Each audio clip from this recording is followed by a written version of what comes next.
Good morning, ABC family. Welcome back to another Kids Talk. We're halfway through a video series entitled Bible Detectives. My prayer is that you will grow in your love for Jesus through the study of the Bible. We learned about 3 keys to being a good Bible detective: observation, interpretation, and application. Observation is asking the question, what do I see? Interpretation is asking the question, what does it mean? Application asks the question, what do I do? And we've been practicing being a Bible detective by examining a famous Bible passage, the feeding of the 5,000. The feeding of the 5,000 is an extraordinary miracle that features Jesus, the disciples, and the crowd. We see Jesus feed 5,000 people with just 5 loaves of bread and 2 fish. This miracle takes place in a remote place where there was no access to food, and it occurs during the middle of Jesus' ministry. This event took place to reveal something about Jesus. ABC family, if you remember, the feeding of the 5,000 is the only miracle besides Jesus' resurrection that occurs in all 4 Gospels. It is an important event that each Gospel writer uses to teach us something about Jesus. Matthew revealed that Jesus is a king. Mark revealed that Jesus is a servant. Today, we will examine Luke's account. If you've not had a chance to read Luke's account, pause the video and go to Luke chapter 9 to read through it. So let's get to work on observation.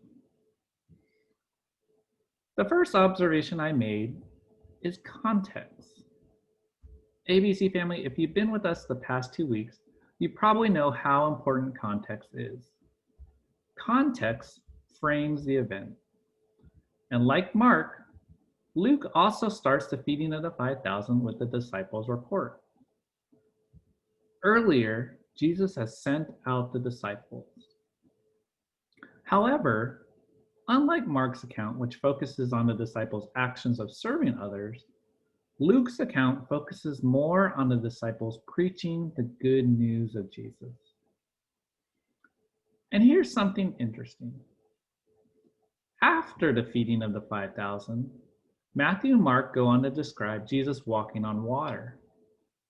But did you see what comes after the feeding of the 5,000 in Luke? Not Jesus walking on water, but rather Peter acknowledging Jesus as Savior and Jesus' transfiguration. These are 2 key teaching moments in the disciples' lives. Luke decides to frame the feeding of the 5,000 around these events. Another observation I made, additions. ABC family, Luke adds some details to the disciples' response after Jesus requests them to feed the crowds. Luke adds the disciples' comments on needing to buy more food. Another addition I saw is that Luke details how Jesus involved the disciples in the miracle by giving them tasks to follow, like serving the crowd. Now that we've made these observations, let's go to interpretation. ABC family, what does all this mean? What does the context of teaching the disciples and additions focusing on the disciples' inability to follow Jesus' commands and their involvement in the miracle mean? Well, these details show us that Luke is focusing on the disciples. Why? The Gospel of Luke is all about how Jesus is human and our universal Savior. Jesus came to seek and save everyone.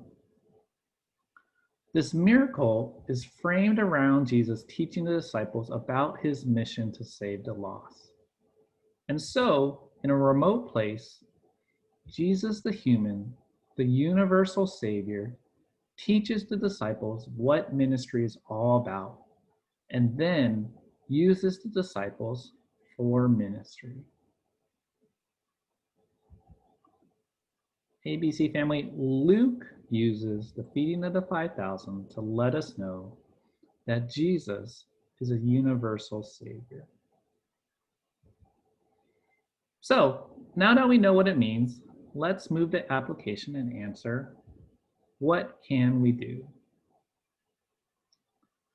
Luke wants us to join Jesus' mission to save others. He is encouraging all of us to share the truth about Jesus.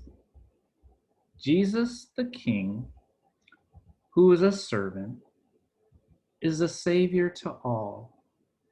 And as Jesus seeks others, so too we should also seek others. So Bible detectives, let's put into practice the universal pursuit of others, just like our universal Savior, Jesus Christ.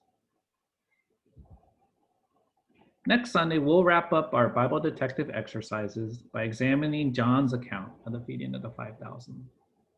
ABC family, I encourage you to read through it ahead of time and practice being Bible detectives. You can find John's account in chapter 6. I'll see you next time.